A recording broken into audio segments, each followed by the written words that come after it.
Well, hello and thank you to everybody. My name is Paul Fanos, a board member here with Colorado Wireless Association. We wanted to take care of a couple of housekeeping items for today. We're going to keep everybody on mute while our presenter is presenting. We're going to have an opportunity for everybody to ask questions down below.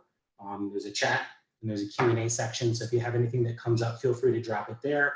And I will interject during the meeting and try to ask your questions to get them answered live. We're also going to have some polls that's going to kind of help direct our presenter today to be able to kind of gear her discussion a little bit. So if you can, when you see those pop up, you can answer those as quickly as possible and I can get the answers to her. That's going to help us tremendously. So with that said, we have one of our own Colorado Wireless board members today, Tammy Fernandez.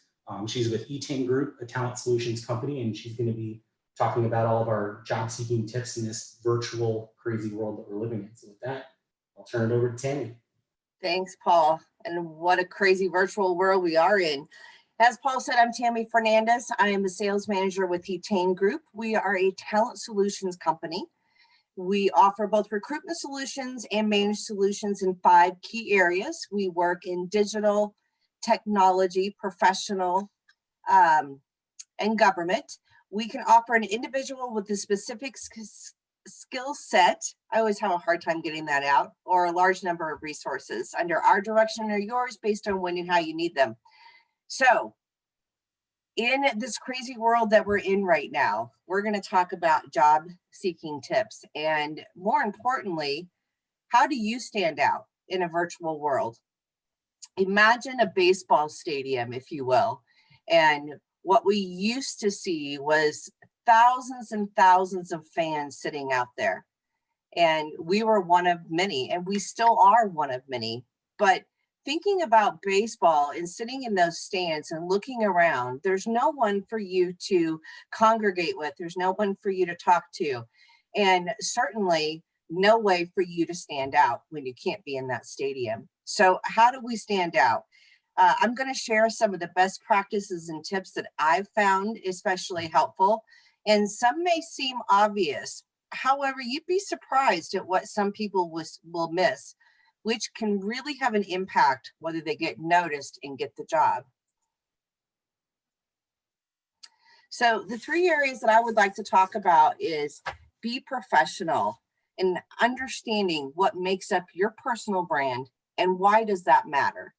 Being prepared by doing some simple homework and research that can give you an advantage over other candidates in the marketplace. And finally, being your best, meaning being your best and the most authentic you during the interview process. Oh, looks like we've got some results. Looks like just a little less than half of you are looking for a job right now. 18% thinking about changing, and 36% not currently looking, but wanting some tips on your resumes. Great. Well, I'm going to be addressing all of that today. So coming right up, how do we be professional? Well, there are some pretty funny pictures on this screen. We all have our personal brand. It's a reflection of absolutely everything that we do, how we look, how we act, how we communicate. It's how we appear to others based on how we present to ourselves. It goes way beyond whatever's listed on a resume. You know, it used to be when we interviewed in person and before we had all this social media, the stats said that we got 10 seconds to make an impression. 7 of that was nonverbal. But we don't live in that world anymore. Our online presence speaks for us when we don't speak for ourselves, and is often the very first impression of who you are. These are some of the areas that influence your personal brand and that influences employers' opinions of you and their decision, quite frankly, to hire you or hire someone else. Now, this should be pretty obvious, but you've been surprised by what we've seen. So it's always a good idea to cover these bases. Be professional in your appearance. Have a great voicemail. I can't tell you how many times we will call someone that is maybe looking for a job and we hear, hey man, just leave me a voicemail. We always want a professional voicemail so that, again, that first impression hits right on the nose. Make sure that your email is professional. One of the things that I see a lot in the talent space is folks that have their year of birth within their email. That's a dead giveaway to our age, and we want to steer away from ageism as much as possible. Best practice about social media. I don't know if you guys are aware, but you can actually lock down a lot of your social presence. And I think this is very important when you're looking for a job. We always go and Google, we look at social media. So lock down your Facebook, make sure that you have to. From Wikipedia. Oh. Social media. Social media are interactive computer-mediated technologies that So sorry, my Google's decided to go ahead and start talking about social media. Lockdown, make sure that they have to ask you to be a friend before they can see the things that you're posting. What may be absolutely acceptable to us could be offensive to someone else. And it's always best to just steer away from putting that social media out there publicly when we're looking for a job. And finally, your LinkedIn profile speaks for you when you cannot speak for yourself. Make sure that your resume and your LinkedIn profile are the same. Your dates are exactly the same, all of your job qualifications, and make sure that you have an appropriate picture on that LinkedIn profile. We feel that the way that we present ourselves on LinkedIn is so important that this slide is actually from an internal campaign that our company did, as we hold ourselves to the same standards that we recommend for our candidates. In fact, the gentleman that's in here is our CEO, and he allowed us to use his pictures as a way to profile what should be acceptable and what shouldn't. So you can see that his LinkedIn is a professional headshot, his Facebook is a family, his Instagram gets funny, and I highly doubt that he's on Tinder as he's married. So dress appropriately, have a neutral professional background, always use a professional pose, and your photos should not have other people inside of them. Are there any questions right now, Paul, that have come in? Not quite yet. All right. Let's move on to tips for your resume. So you guys probably hear keywords, keywords, keywords. We hear it all of the time. And what does that mean? And I'll tell you what, about 10 years ago, I was laid off and I had no idea just how important keywords are. We all use artificial intelligence when we're out there. Imagine thousands and thousands and thousands of resumes. How do we sort through those? So we use keywords. The more times your keywords appear within a resume, the higher up in our search that you're going to go. Now, I took just a software developer's resume. I ran it through Wordle. Another one is Word Cloud. And you can see the biggest words in here are the ones that came up the most times. Software, development, support, React, Java. All of these keywords are very important. Another thing that's really important to know is in the job boards out there like Dice and Monster and Career Builder, you want to make sure that you're going out there and looking to see where you would come up in a search. Make sure that all of your certifications, all of your experience is checked within your profiles. Speaking about keywords, the Gartner Group ran a survey, this was a few years ago, about what our human eye scans within a resume. And what we've seen is at the top half of a resume, so imagine folding your page in half, you get about 3 seconds on that resume scan. Unfortunately, that's how our eyes scan the details of the top half of that page. So here's a really good example, again, of a software engineer, not in your line of work. However, you can see that all of the important keywords, his JavaScript, his React, Eclipse, all of those things are in the top half. He's got a really great professional summary here, and then he goes right into that work experience. With job boards, again, I've talked with quite a few people lately who've told me that they're on Simply Hired or ZipRecruiter. Those are great job boards. What most of your companies pay for is going to be Dice, which is a technology-only job board, Career Builder, Monster, and Indeed, and really go in that order. Job boards are very expensive for a company to access. An example is a Career Builder license runs about $8,000 a year per user, whereas Indeed runs about $100 a month for 30 views, meaning I can have the Career Builder and I can look for a lot of resumes, or I can look on Indeed. And Indeed is a great aggregator, but not a lot of employers pay for those subscriptions. So make sure that you're on all of the most common job boards out there, and that you're going in at least once every 30 days to update your profile. Hiring companies and recruiting companies like myself, when we do our searches, we typically go back 90 days as to who's active in their profiles. This is something I did not know when I was looking for work about 10 years ago and was laid off for a year and a half. I couldn't figure out why no one was calling me. And it was because I simply uploaded this beautiful resume that I paid to have done and then never went into my profiles again. And come to find out, I just simply wasn't coming up in the searches that the staffing companies were doing out there. Any questions that came in on that, Paul?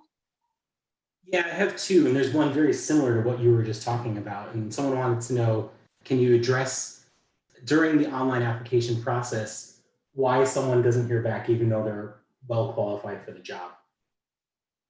Well, unfortunately, you are going in with thousands and thousands of other resumes. And unfortunately, I wish it were different, but a lot of companies just don't have responses out. They just don't have the manpower to respond to every single application that comes in.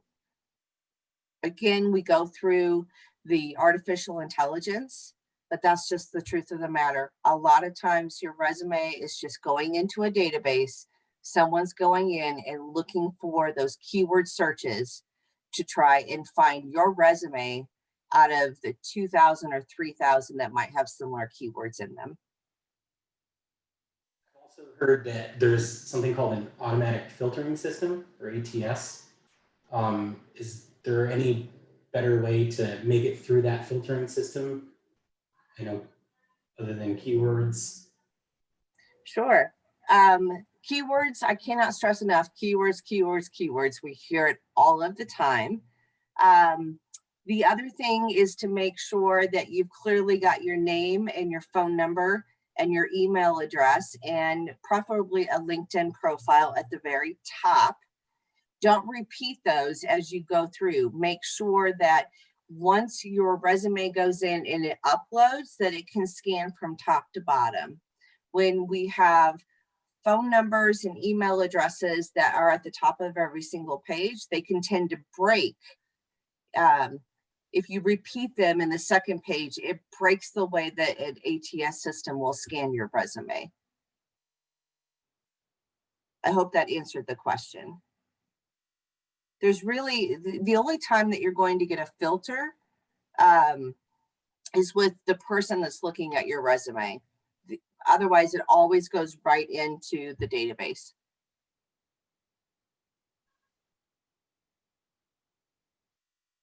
Any other questions on that, Paul? We have another question that came in. What if we're looking to change career paths and the job I want doesn't contain the keywords for that position? Oh, that's a tough one.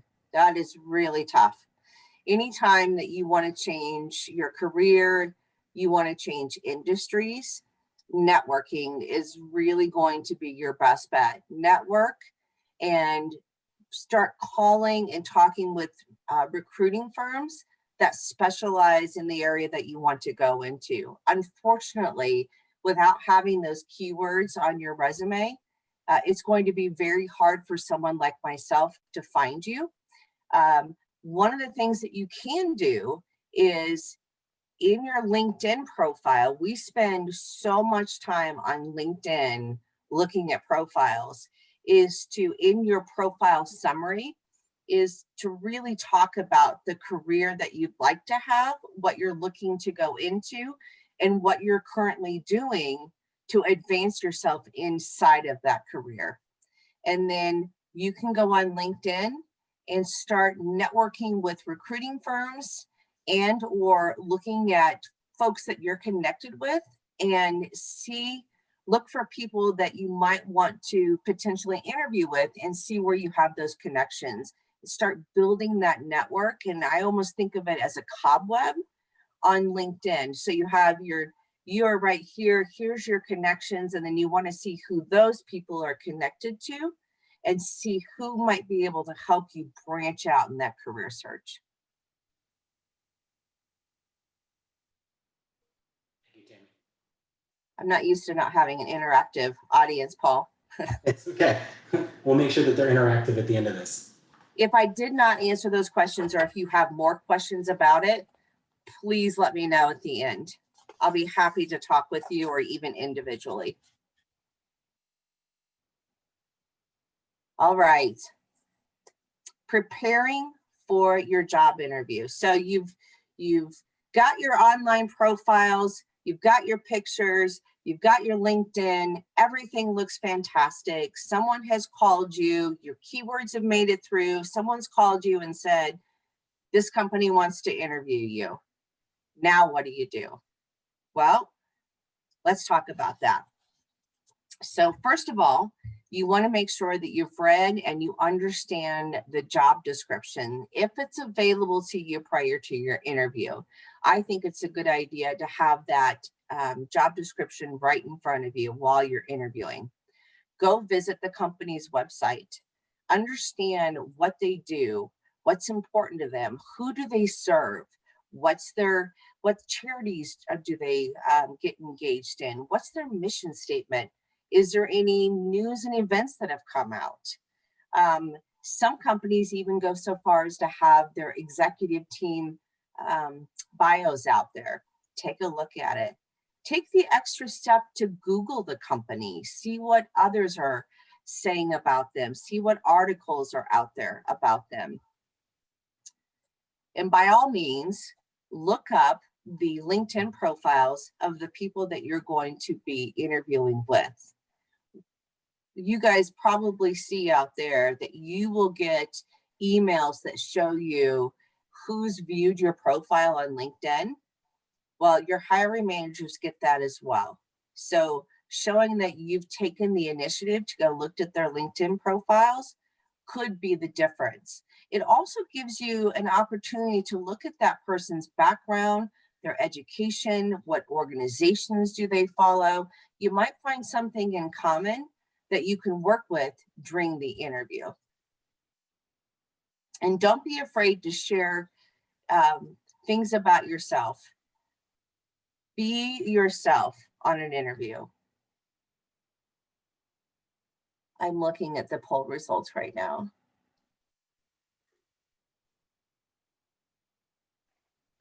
Why do you want to work here? Oh, big one, salary requirements. All right, I'm going to go ahead and answer these, Paul, if that's okay, because once I close it down, I won't be able to see it. Right. So, yeah, the question of why do you want to work here, about a quarter of you responded on that. There again, that is where it's really, really helpful to go look at the client, or I say client because they're my clients, but let's say that you're going to interview with Crown Castle and they ask you, why do you want to work here? Go take a look at their website. Let them know what interests you about their company, what interests you about the job. I think those are probably the best ways to address that, assuming, of course, that you actually want to work there. Why are you leaving your current job? I always find that it's just best to be honest without slamming your current employer. No one wants somebody to come in and be very negative, but you can talk about, I'm looking to get more diverse in my skill set. I'm looking for a long-term culture where we value the input and collaboration with others. It could be that I need to make more money with my skill set. I would like to see if I can make more money, and I'd like a company that is going to recognize my value and allow me to continue to grow and to get merit and incremental increases as appropriate.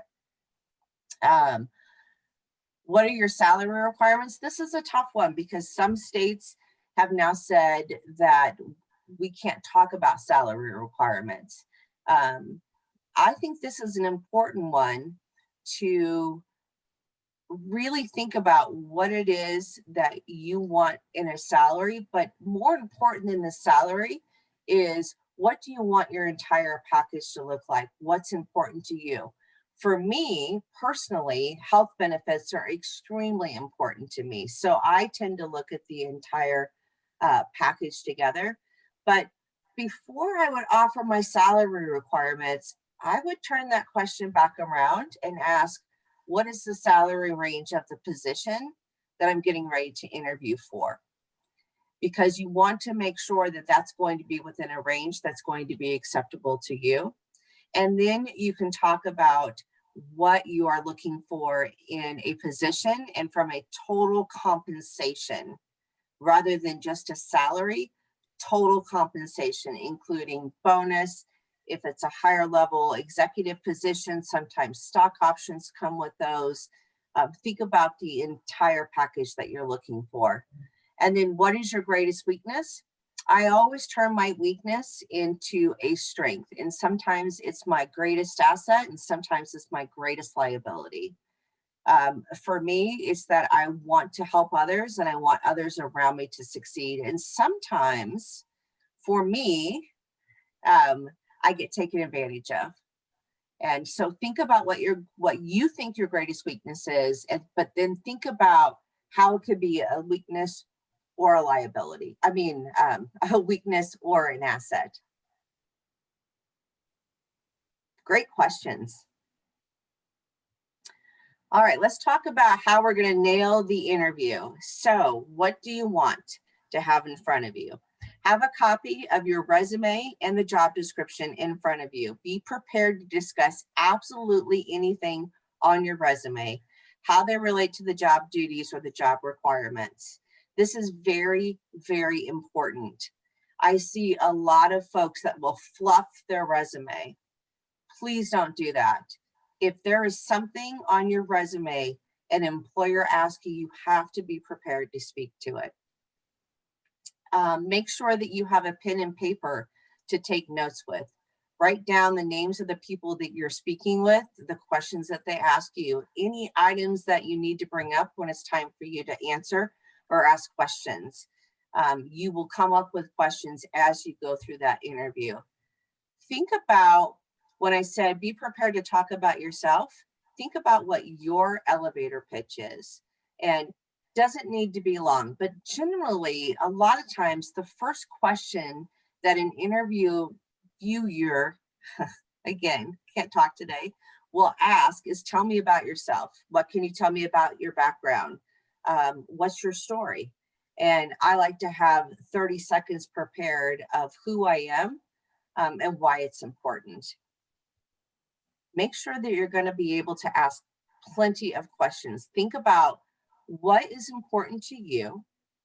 And remember, you, as much as the interviewer is interviewing you, this is your opportunity to interview the company and the people that you're interviewing with.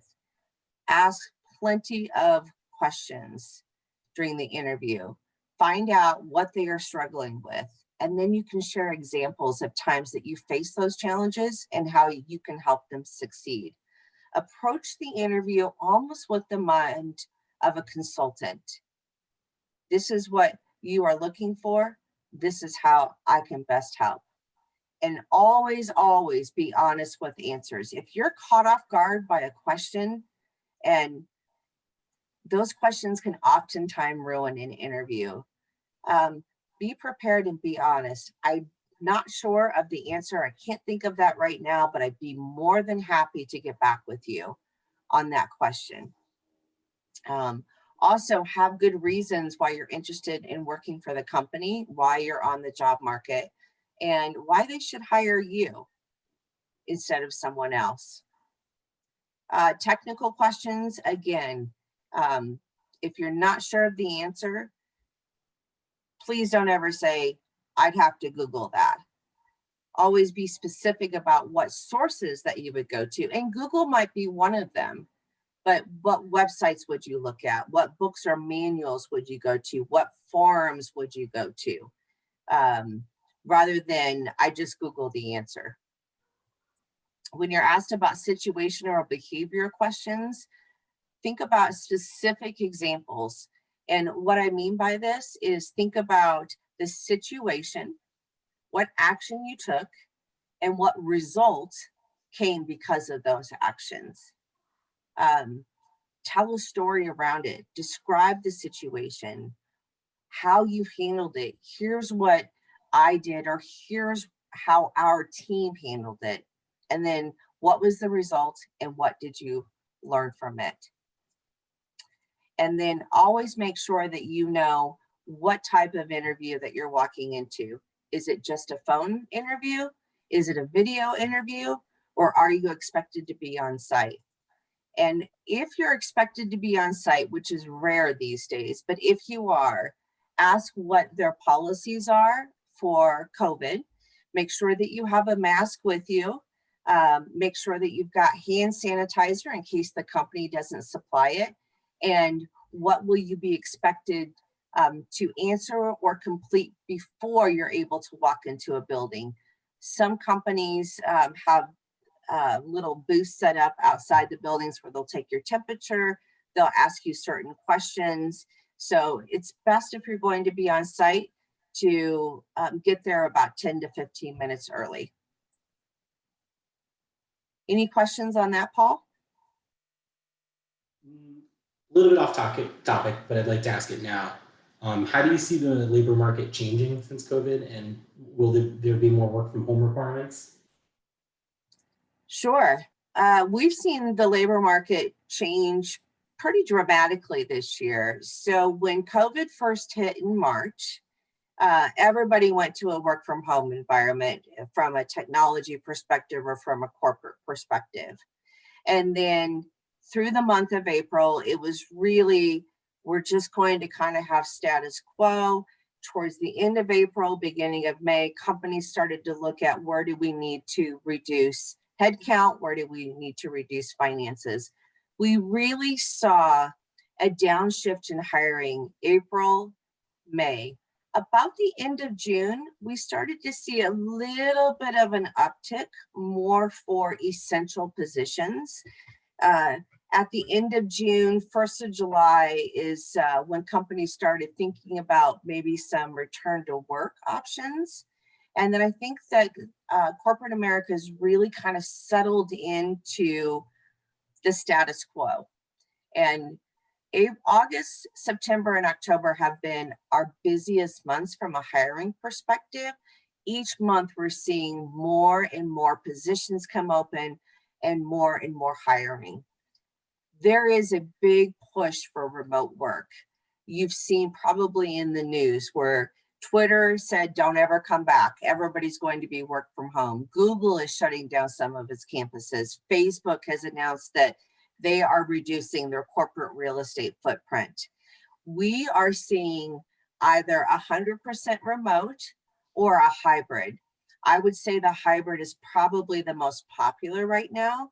We have two of our biggest clients who do a rotation. We have one that you're a week on and then you're a week at home. We have another one where you're 2 weeks in the office and then 2 weeks at home.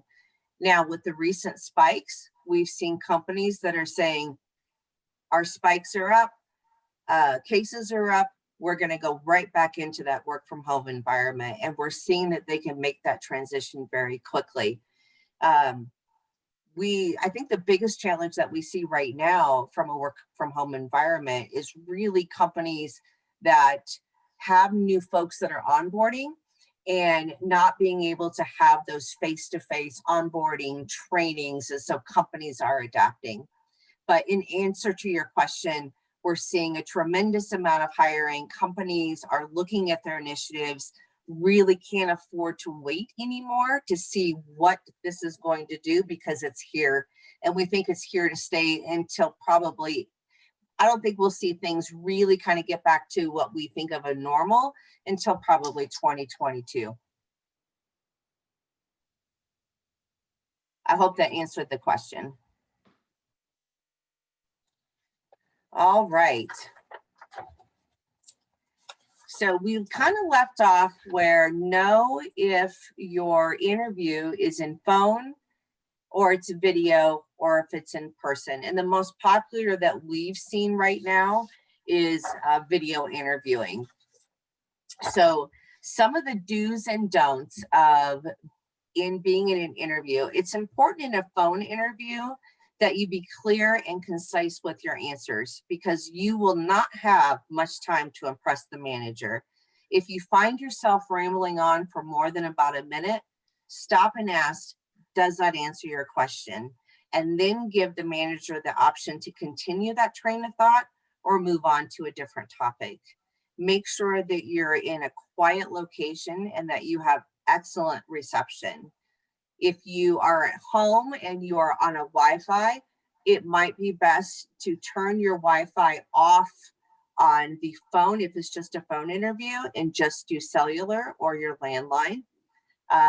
If you are on a video, make sure that you have a really solid connection, and it might be that you make sure there's no TVs on with streaming, that you don't have other computers on, nothing that might take away from that bandwidth so that you can have a good, strong connection.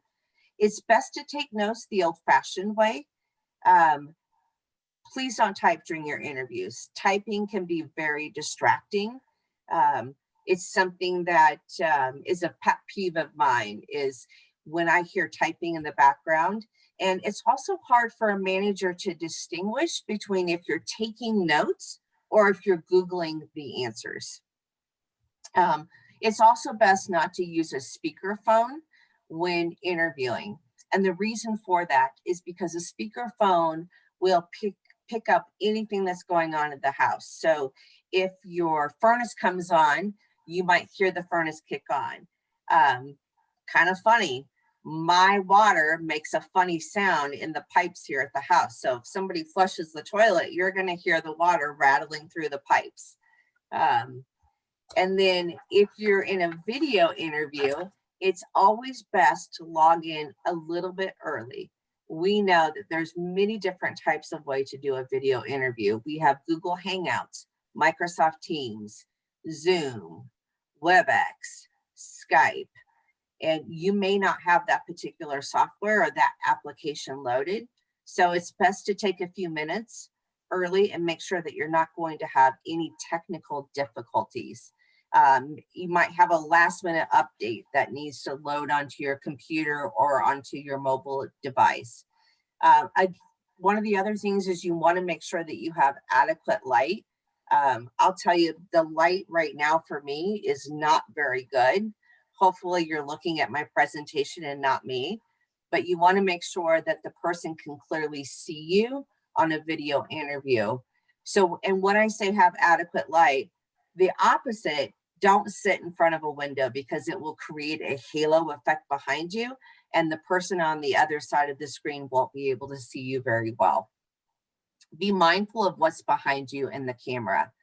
Have a nice clean background.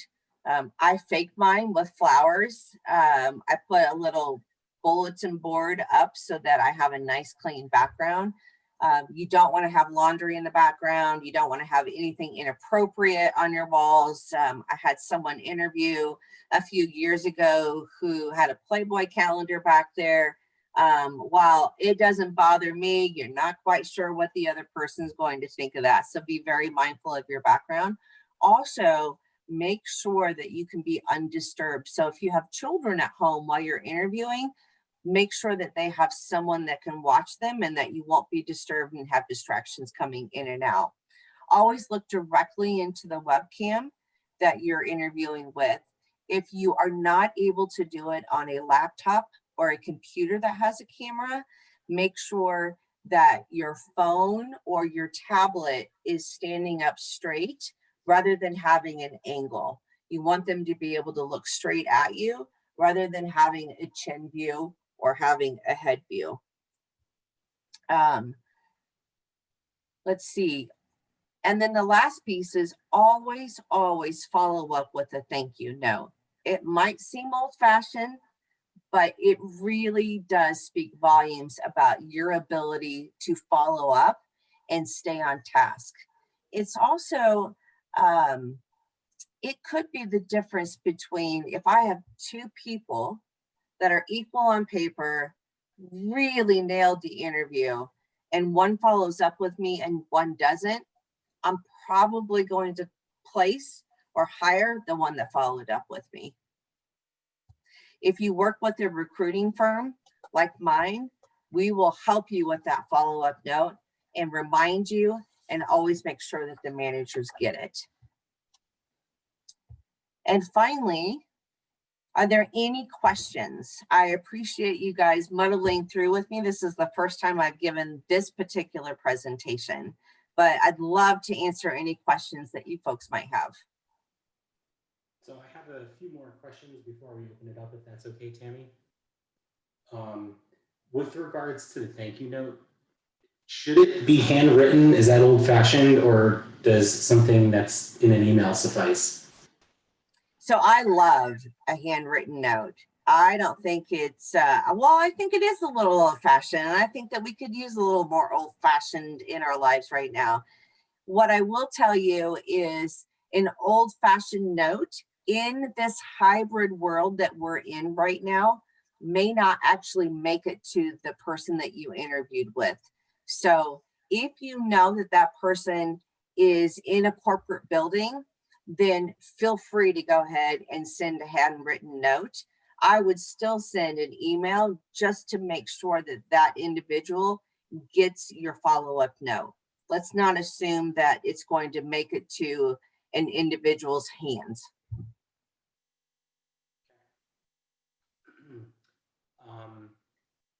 We didn't really touch on a cover letter. Someone to know, like, is that necessary if they don't ask for it? And if so, like, what tips do we have? So I don't think a cover letter is necessary. First of all, it's not going to come up well in those ATS systems that you talked about or those job boards. And really, most people aren't going to read it. What's really important is the content of your resume. Try to keep your resume to 2 pages and have a nice summary at the top. That will really cover any type of cover letter that you would want to use. Again, think about the amount of resumes that we sift through, not just recruiting firms like myself, but big corporations. And unfortunately, we typically don't read those resumes word for word, we scan them. So I would rather scan a resume than a cover letter, and the information in the cover letter is probably going to be almost identical to what I'm going to be able to see in a resume. And then for anyone that needs help writing the resume, are there any recommendations that we might be able to share with our group today? Absolutely. So one of the things that my firm has offered to do is we do free resume reviews, and we will review it. We'll talk about what do you need to include? Do you have the appropriate amount of keywords? There's also some really, really great resume writing services out there. I can actually follow up with 2 or 3 with different price points if you'd like to go that route. A good recruiting firm will not write your resume for you, but they will certainly help you with examples and make sure that you have all of the information that you need to present to a hiring company.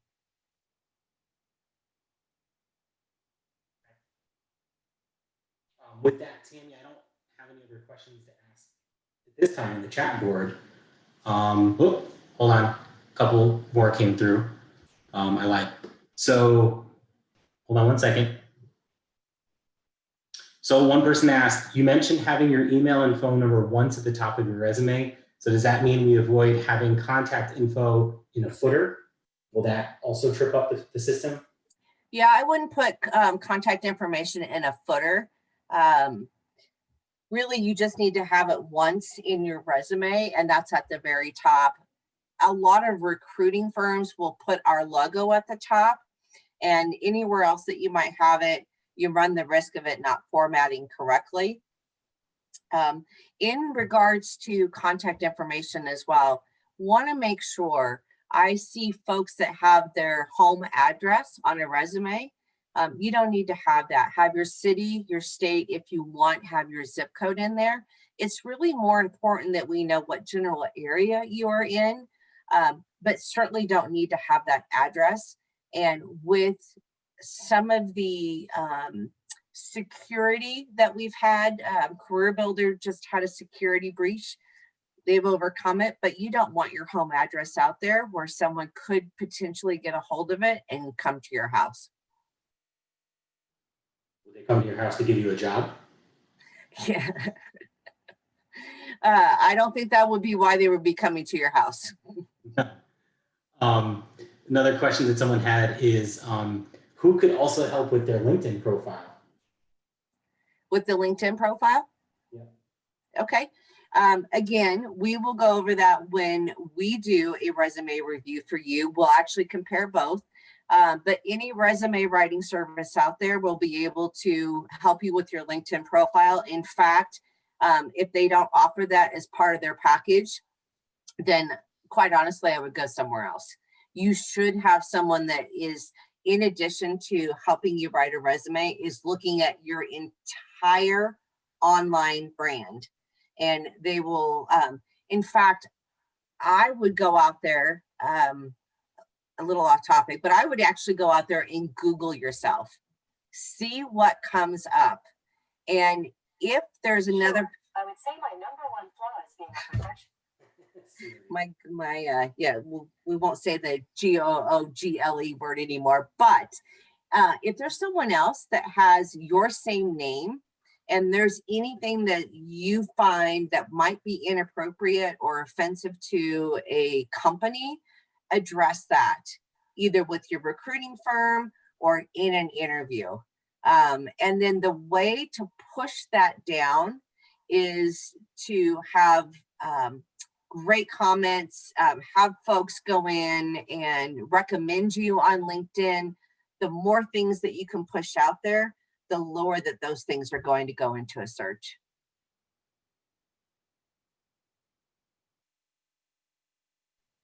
Thank you, Tammy. And what are your thoughts on more than 2 pages for a resume? That's a really good question. We always say there's a big trend going on right now to have 1-page resumes. And I don't think a 1-page resume can really do you justice, especially for those of us that have been in the workforce for 10, 15, 20 years. If you're going to go over 2 pages, don't go over 3. It just becomes too much information and it starts to become repetitive. What I'd rather see is your last 10 years of experience really highlighted, and then you can put prior work experience and just put company and date. Also, if you've been in the job industry for quite a while, personally, I've been in for 30 years. I probably wouldn't go back more than 15 years on my resume, just because I want to be, I don't want ageism. I want to be seen as equal, and anything more than 15 years of experience, while is it going to help me in how I perform my job? Absolutely, but is it going to be applicable? Probably not.